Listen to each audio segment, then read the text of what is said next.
أنا بتشرف بوجودي في النقابة، بتشرف بخدمة زملائي، هم على طول معايا في السراء والضراء وأنا مغلبهم معايا. إحنا عاملين عرض مسرحي دمه خفيف في المسرح بتاع النقابة، فجولي الولاد طلبوا مني أشاركهم في إفيه كده لدعم المسرحية، ما أقدرش أتأخر عليهم، فعملنا الإفيه ده لا مش ههدى يا سامي، أنا هشطبهم من النقابة. راحوا فين؟ في مسرح النهار عرض الخطة المثالية، وهو جايب ملايين لغاية دلوقتي الحمد لله.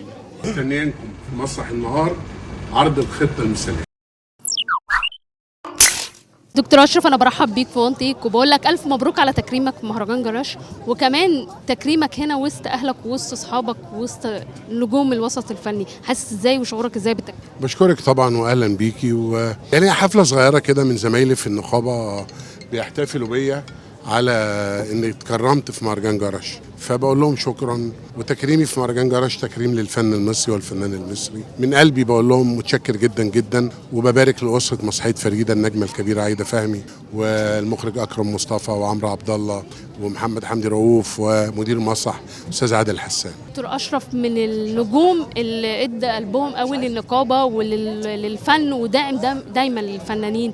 كلمني عن النهارده، عن انت شايف ازاي الخطوات اللي انت خدتها في النقابه ودعمك دايما للفن والفنانين في اي موقف بيحصل لهم حلو قبل الوحش. انا بتشرف بوجودي في النقابه، بتشرف بخدمه زملائي، وانا بقالي كتير في النقابه فخلاص الفت النقابه وهي الفتني، وربنا قدرنا على خدمه زملائنا ونبقى على مستوى الثقه الكبيره دي. هترشح تاني نفسك في الدوره الجديده في النقابه ولا لا انا امتى دكتور اشرف يقول لا؟ عايز اقول لك على حاجه، الدوره الجديده فاضل لها سنوات، ربنا يدينا العمر وبعدين نتكلم ان شاء الله. عايز اعرف احتفال العيله الصغيره روجينا والبنات معاك بتكريمك في مهرجان جرة. هم على طول معايا في السراء والضراء وانا مغلبهم معايا، يعني بشكرهم ان هم مستحمليني. يعني شايفين بنوتك مريم صح كده؟ انا متذكره الاسم بنت داعم.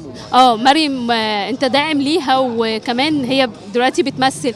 واخده منك ايه اكتر حاجه مريم واخدها منك؟ مريم بتدرس في الجامعة الأمريكية قسم مسرح، وأنا سايبهم كل واحد قد اختياره، وبتعمل يعني اللي هي شايفاه، ويكفي إن هي بتدرس وبتجتهد وربنا يوفقها، وحسب موهبتها ربنا هيوفقها يعني إن شاء الله. لكن امبارح عامل فيديو كده صغير مع الشباب بخصوص المسرحية، وفيديو دلوقتي ترند ومكسر الدنيا.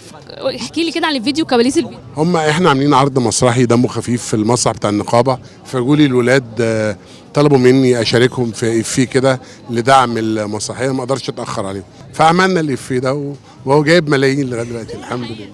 بتشوف ازاي فكرة دلوقتي وجود المسرح والمسرحيات في مهرجان العالمين دلوقتي احنا شايفينها، ودي اول مرة؟ انا سعيد بالتضامن المصري السعودي او الشراكه المصريه السعوديه، لان ده في نهضه الفن العربي المستفيد والفنان العربي. فشكرا للسعوديه، المملكه العربيه السعوديه، وشكرا للشركه المتحده، وشكرا لموسم الرياض، شكرا مع المستشار تركي الشيخ، وربنا يوفقهم لان الحمل كبير شويه.